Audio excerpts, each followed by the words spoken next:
Welcome to Be Still and Notice, a yoga podcast. Join me, your host, yoga and meditation instructor Helen Taylor, to dive deeply into the vast ocean of wisdom that is yoga. Explore with me how these ancient practices can help heal and elevate us physically, mentally, emotionally, and spiritually in an ultra-modern world.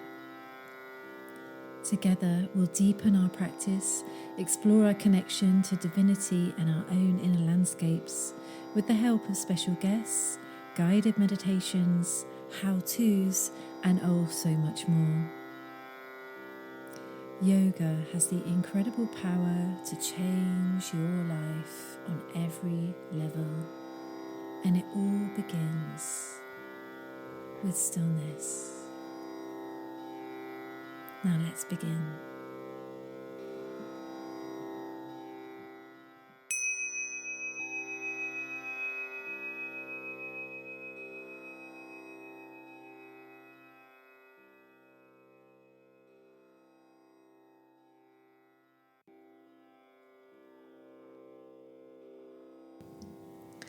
Hi everyone, and welcome to episode 9.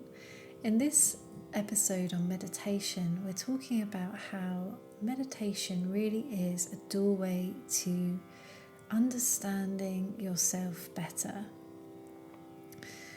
When you can understand your true nature and who you really are, you're more able to make positive changes in your life, have deeper and better relationships with others, and develop a sense of compassion and empathy. It really is a profound way to help change your life. I really hope you enjoy the episode, and let's get cracking.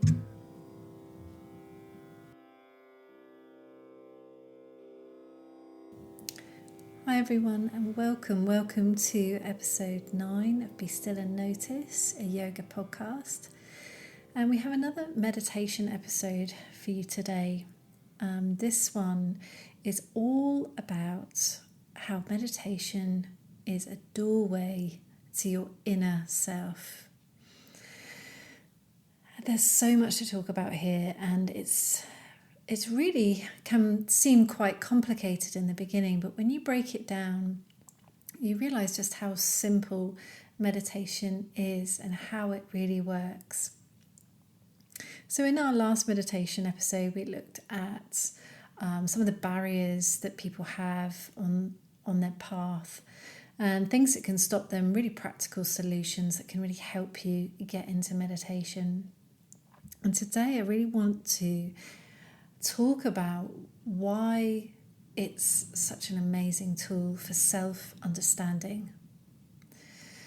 And really, yoga is entirely about understanding the self in the beginning. It's about developing through all of the practices, which do various different things, but you could look at all of them and say this is all about self-awareness, deepening the knowledge of the self. So I like to look at it as meditation is a doorway to your true nature, your true self, to understanding yourself better. And if you really want to know what makes you tick, start meditating.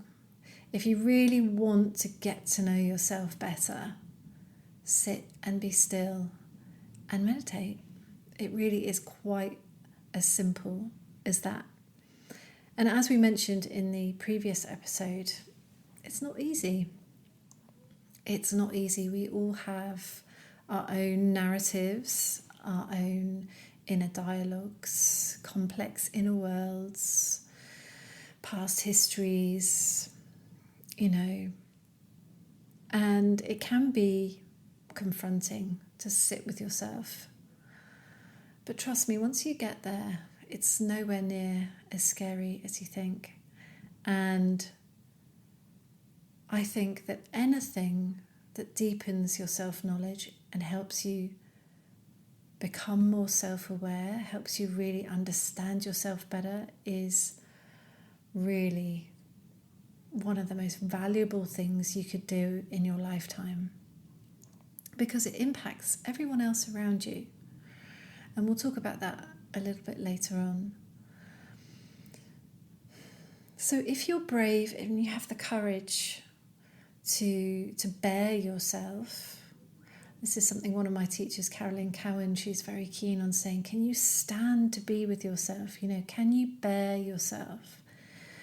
And if you can, with kindness and compassion towards yourself, a meditation practice really it creates an opportunity for a new perspective on your inner world, on you. It's like taking yourself to the school of you. It's like sitting down in that classroom and there you are, you're the teacher and you're the student. And it's absolutely fascinating that we can do this as human beings. This is the brilliance of the brain, of consciousness, and our existence, our intelligence. So it's a little bit like when you sit down to meditate, it's a little bit like distracting a naughty child with a treat while they get their hair cut.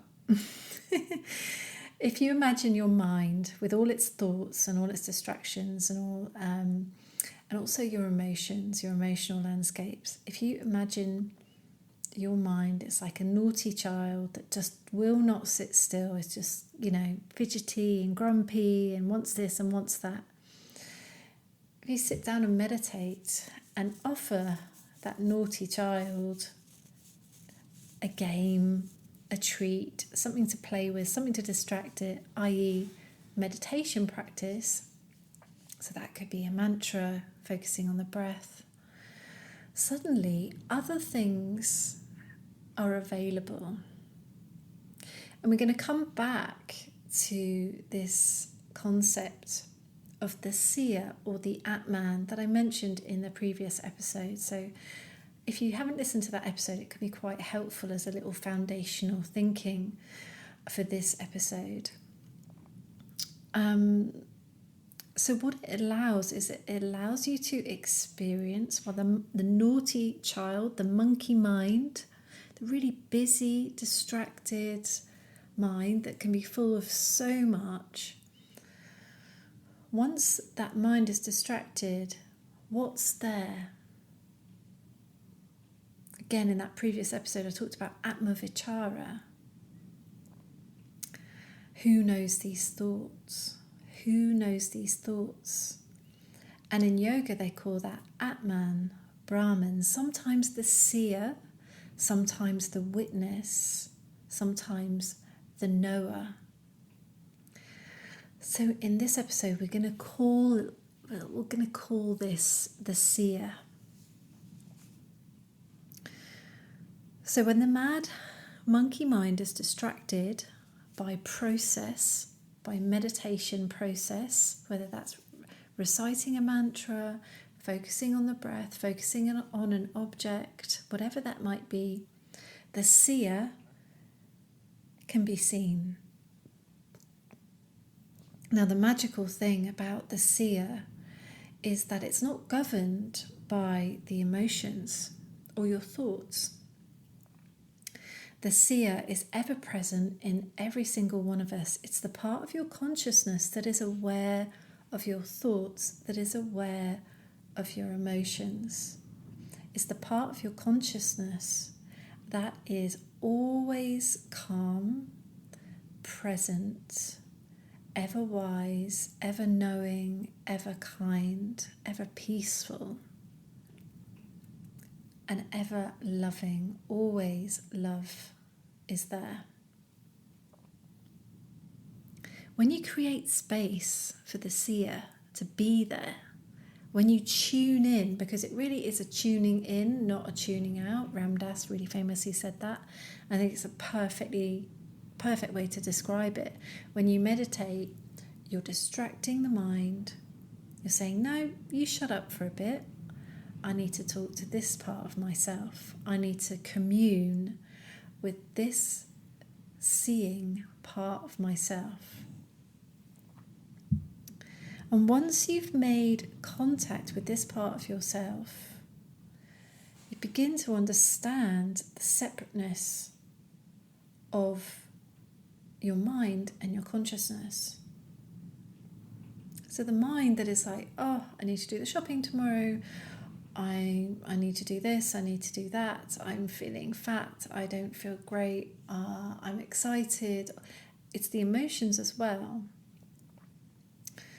The seer is never entangled in all of that melodrama that plays out in our lives.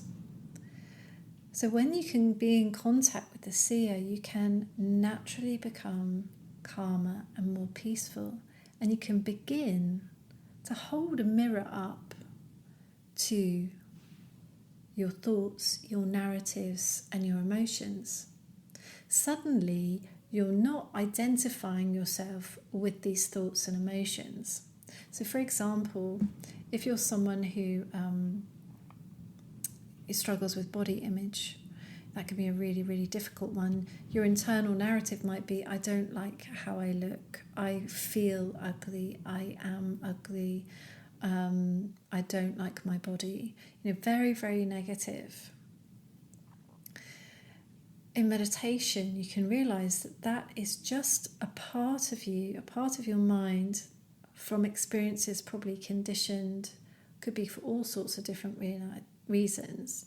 It's a part of your mind that is just carrying on in its own little negative narrative. When you're in touch with the seer, you can see that. When you're in that entirely, you can become lost in it and believe it to be absolutely true. And when you're lost in something, it's very hard to find a way out of it or a way to overcome it. So communing with this seer, this peaceful, present space of your consciousness is such a powerful tool for self-development, self-knowledge, self-understanding, and healing. I can't emphasize that enough. So simple, isn't it? Shut up the mind, distract it, because you can't just get rid of all your thoughts, but distract it, focus it on something else, and allow the seer, all calm, all present, not involved with any melodrama, to come to the fore. It's a fascinating process. So when you understand you're not your emotions and you're not your thoughts,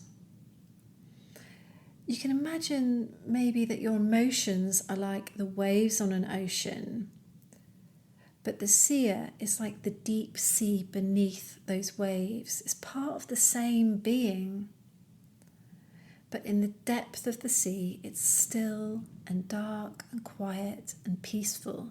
Whereas right on the surface of the ocean, it might be really choppy, the wind is blowing, the waves are massive, there can be boats and all sorts going on. But right at the bottom of the ocean, it's still and calm and quiet. And it really is a huge amount about presence. The seer is always present and in present moment thinking. The seer is neutral, doesn't get involved in the dramas, doesn't have anything to play out, doesn't have any agenda. The seer is just there.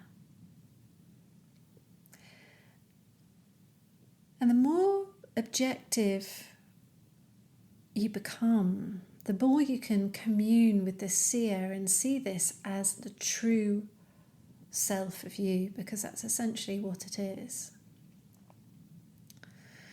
That's your true nature, your true state of being. Everything else is learned behaviour, suffering, struggles. They're all part of being a human being, and that's part of what we're here to do, I believe,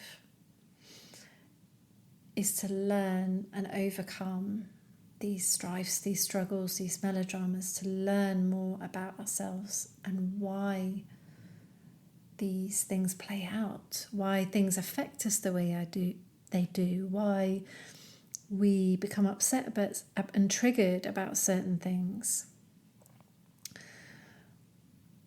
As we learn more and we become more objective and go, right, okay, why am I feeling this? Where does that come from? It becomes deeply fascinating, and you can become really, really objective about yourself. And the more you practice, the more it comes into your everyday waking world. And you'll begin to notice when you're reacting to something, and you'll be like, oh, okay, that's interesting. Why did I just do that? There's greater self-awareness. And of course, this is going to impact everything in your life, your relationships massively, the way you communicate with people, the way you can begin to communicate with yourself, the way you live, the way you operate in the world. Because our own self-awareness is just massively, massively important for our self-development. And perhaps you've met someone that has zero level of self-awareness, and they're just fighting through the world in their own way, and that's their path. That's fine. We're each on, our own separate journeys.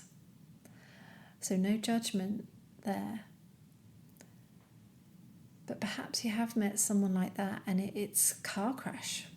It really is a car crash. Wait, if not already happening, then waiting to happen.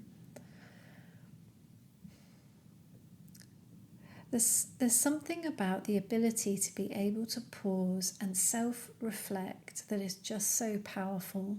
Such a powerful tool to be able to change. So if there's something in your life that you don't like about yourself, something you do that seems to be on repeat, for most of us, there are several things. And this is a lifetime's work, by the way, a lifetime's work of self-inquiry, deepening self-knowledge, and really finding out about what makes you do the things you do. And once you know more, once you're more objective and have a deeper self-awareness, you can begin to make changes, small changes. You can begin to go, do you know what? This thing keeps coming up, this past event. I haven't really faced up to this. I haven't grieved. I haven't given myself time. I need to speak to this person. I need to move forward. I need to change my job. Whatever it might be, it could be 100,000 million different things. But it all begins with that first step of self-awareness. And that's why meditation is an incredibly powerful tool.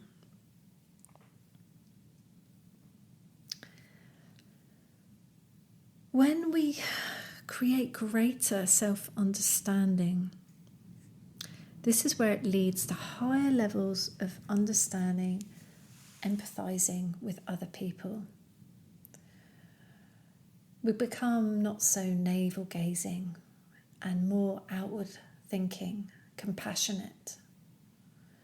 We're more able to step into someone else's shoes, see things from the other side, move past trauma responses into objective, compassionate thinking.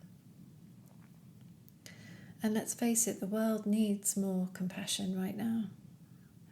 It really does. And we aren't all built to change the world, but I believe we are all built to change ourselves. We have that capability. We have the ability to tune in and master ourselves. when we tune in to the seer, when we know that we are not our emotions, they do not make up our identity. They're something we experience. We are not our thoughts. They are not who we are or what we are, but they are just patterns of thinking from society, from our histories, snapshots of our mind's activity. Just because we have a bad thought about someone doesn't mean we're a bad person.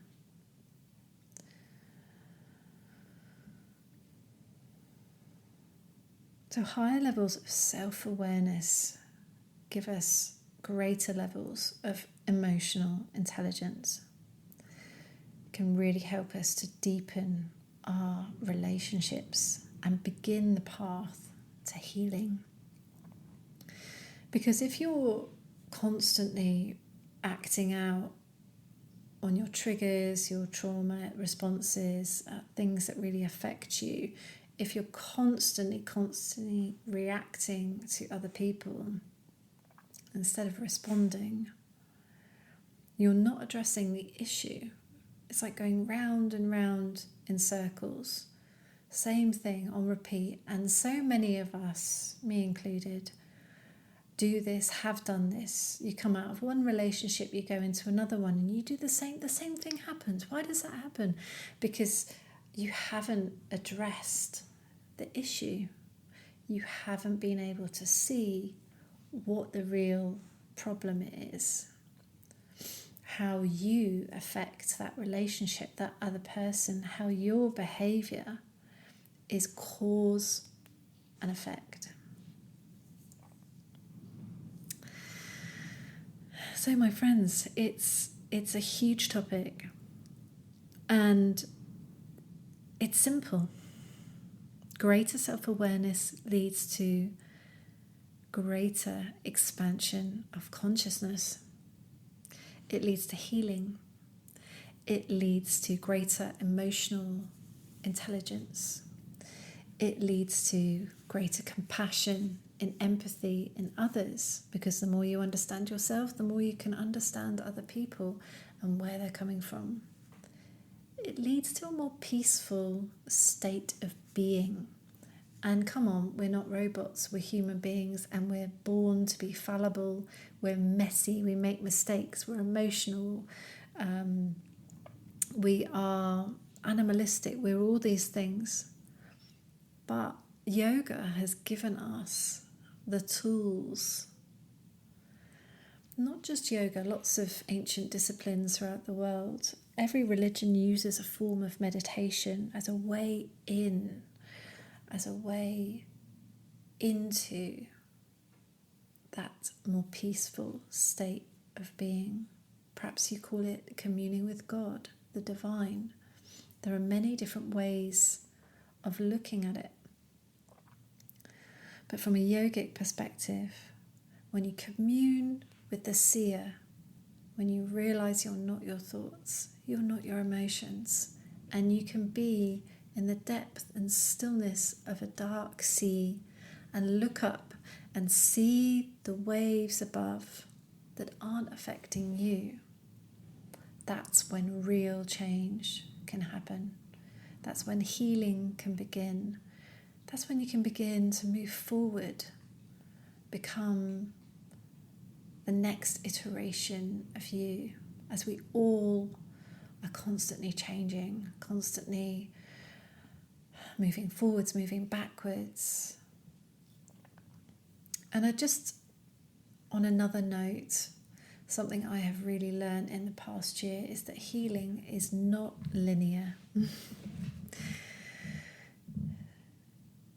So everything comes around and around and around again. Healing happens just as it should. And quite often you'll think, I've got there. And then it comes up again, and it comes up again, and it comes up again. That is as it should be. Healing is not a straight line. It is like a series of spirals, spiraling upwards. And until issues are completely resolved, which may take several lifetimes, then they will come back and they will come back. But doing the work of knowing yourself, know thyself, is oh so worth it. So if you're brave enough to sit, to be still and notice, if you're brave enough to do that, then the rewards are endless. Thank you so much for listening, my friends, and I'll speak to you again soon. Until next time. Thank you so much for listening to the Be Still and Notice podcast. I really hope you enjoyed this episode, and perhaps it even added something to your life. If you know someone that might benefit, please share this episode with them, and of course a review would be so much appreciated. Please find all the information relating to this episode, including relevant links, in the show notes. And until next time, sending you so much love and light on your path to yoga.